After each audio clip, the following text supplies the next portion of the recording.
So I don't know about you, but my goal when I retire is to become a millionaire. And not just a millionaire, but like a multi-millionaire. And I think for millennials in this day and age, we have to aim for that because the cost of living is just going up all over the place. So I had to take this to the streets and find out from real self-made millionaires what their daily habits are, how they got to become a millionaire, and really simple strategies that you can implement today. Hey guys, it's Justine with Debt Free Millennials, the channel to help you crush your debt and live payment free. So this may seem like far future financial goals for you. However, you can start implementing daily financial habits that get you to millionaire status. So I reached out to a handful of millionaires and I asked them, what are some of their habits that got them to where they're at? Now you're like, Justine, how do you know so many millionaires? Well, I'm a part of the FinCon community. FinCon stands for Financial Conference. It's a huge conference that pulls together media and influencers from the personal finance industry. And so naturally, it attracts people who are really good with money and therefore a lot of millionaires. So I was like, yes! I asked the FinCon community, those with millionaire status and up, what exactly they did to help them become millionaires. Let's go over these 7 daily habits that you can implement starting now. Our first tip comes from millionaire Stephanie Gatewood, who is a blogger over at financialfreedomcrew.com, and she says, automate your retirement savings and let compound interest do the heavy lifting.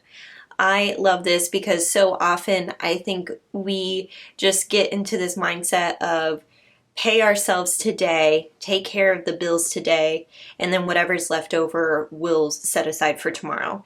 And so when you automate your retirement savings, the work is already done for you and you don't have to worry about whether or not you actually contributed to your retirement account. So this works really well for built-in 401ks with your employer. But if you want to do outside investing on your own, maybe with a Roth IRA, or you have a brokerage account, set it up once a month, build in that savings habit into your budget, even if it's small with $20 or $50, and then you can always increase that limit as you get better and better with your finances. The next habit comes from Michael Kwan, who is a blogger over at financiallyalert.com, and his tip is to set goals and review them monthly. Now this seems really simple and maybe kind of like vague, but I loved what he said in his blog post on 8 Millionaire Habits. He says, some of the most simple goals are just figuring out your annual expenses and multiplying that by 25. Let's say your annual expenses are $100,000 per year. You'd need $2.5 million to live off of a safe withdrawal rate of 4%. Now this goes off of that rule of 4% that he's talking about, and the multiplying by 25 is that whole financial independence, retire early, the FIRE mentality. So if you want to safely live off of your investments, take your annual expenses, multiply it by 25, and then you can withdraw at the safe rate of 4%. There's research that backs this up. I will drop a couple of links below for you guys to check out some articles, but I love this habit by Michael. Our third habit comes from millionaire Tracy Jepson of tracyjepson.com, and her habit, being debt free. I love that. I love that so much, Tracy, because that's exactly what Debt Free Millennials talks about, living a debt-free life. And one of the best ways that you can achieve and acquire wealth is by not having any debt, not taking on more debt, and really living with intention to being debt-free. That's all that it takes. If you guys have seen any of my videos, I have a whole playlist on getting out of debt, talking about debt snowball versus debt avalanche, what you can do. Also, if you're on your debt-free journey currently and you just need help reining in the spending and figuring out some methods to pay off that debt, check out my How to Control Your Spending workbook, which is linked below in the description box. Habit number 4 comes from millionaire Doug Nordman, who is author of the Military Guide to Financial Independence and Retirement. And he says the core habit is high savings rate everything else follows from that. So you can work on building your savings by starting, again, small. You have to start somewhere. And oftentimes the best ways is to start small because that's going to keep you consistent with your savings rate. So if you can start by saving $100 each month, try that out for 3 months, see how you do. Then increase it to 150, 200, so on and so forth until you really can get a good savings rate. Now these last 3 tips are some of my favorites. I saved the best for last, and I'm going to start with Joseph Hogue, who is a YouTuber over at Let's Talk Money with Joseph Hogue. Be sure to subscribe to his channel if you want to check out other investing tips. He knows his stuff, and he's been a personal mentor for me as I've been gaining traction on YouTube. So he recorded a quick video for you. Let's hear what he has to say. Hey, my debt-free millennials, Joseph Hogue here with the Let's Talk Money channel, and I asked Justine if I could personally share 2 ideas with you, 2 books that helped me create not 1, but 2 million-dollar businesses.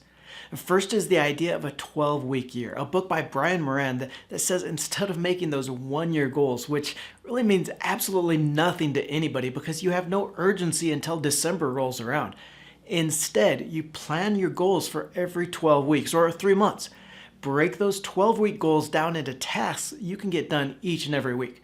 It's an amazing concept, and I've been able to get 3 or even 4 times the amount done each year using it. Combine this with The System in Atomic Habits by James Clear, and you will be unstoppable. In this one, Clear reveals what you can do to destroy your bad habits and create the good ones that are going to stick. You're going to understand how to create those habits and then use that goal system to accomplish anything. So I highly recommend both books, and please stop by Let's Talk Money and let me know when they change your life. All right, this next habit comes from Millionaire Lisa Duke. She's a financial coach, and I loved what she had to say. She says, focus on net worth. In this country, we focus on how much we earn, the house we live in, the car we drive, and even our credit score over net worth. There's no credit score so high you can retire on it. I love this. And if you guys didn't check out my latest video on why you shouldn't put an emphasis on a credit score, be sure to check that one out. I think we get so caught up in the tangibles that we forget about, okay, what is my actual net worth? So the best tool that I use is Personal Capital to track my net worth. And basically you can plug in all of your different accounts. So yes, you do have to provide that information inside of this platform, but you plug in all of your financial accounts and it is going to look at all of your assets. So your investments, your cash, do you have any valuables like a home, a car, and then it's going to look at all of your liabilities. If you have debt, mortgage, car loan, all that's going to subtract that out and get you your net worth number. So I love that she says to focus on your net worth, and if you're interested in tracking that, Personal Capital is a great tool and it's free. Okay, the last habit, lucky number 7, comes from my good friend and millionaire Andy Hill, who is a podcaster over at Marriage, Kids, and Money. And I love what he has to say. He says, live on a lot less than you make. Boom, done. It's just as simple as that. Live below your means. And he talks about this because he says there were periods of time we saved 50% of our income. We took that extra money and used it to pay off our debt, our mortgage, and invested in tax-advantaged vehicles like the 401k, Roth IRA, and HSA. So Andy's habit of living on a lot less than you make kind of goes along with Doug's habit where he says, you know, the core habit is a high savings rate. And I think a lot of us can experience lifestyle creep. So as we make more money, we spend more money or we upgrade our lifestyle. And I absolutely want you to feel that you can upgrade and you don't have to live in some crappy apartment forever and ever in order to become a millionaire.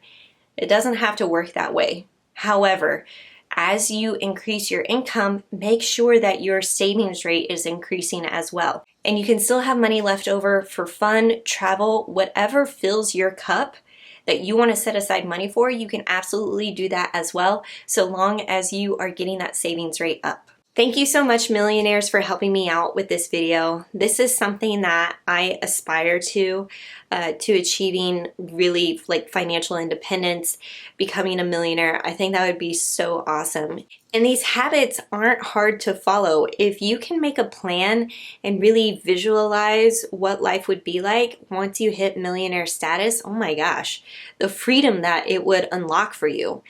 So if you guys are interested in hearing more from these millionaires and what they have to say, I will link to their platforms below. Be sure to check out everybody's blogs, their YouTube channel, the podcast from Andy, Joseph's YouTube channel. They have a wealth of knowledge, and I feel like the more that you can understand from a variety of sources, the more that you can make an informed decision for yourself in your financial journey. So I'd like to know, what was your favorite daily habit out of this list? If you're interested in living debt-free and eventually becoming a millionaire, haha, we're gonna make this happen. Be sure to check out all of my videos on my channel, and I'll catch you guys in another video.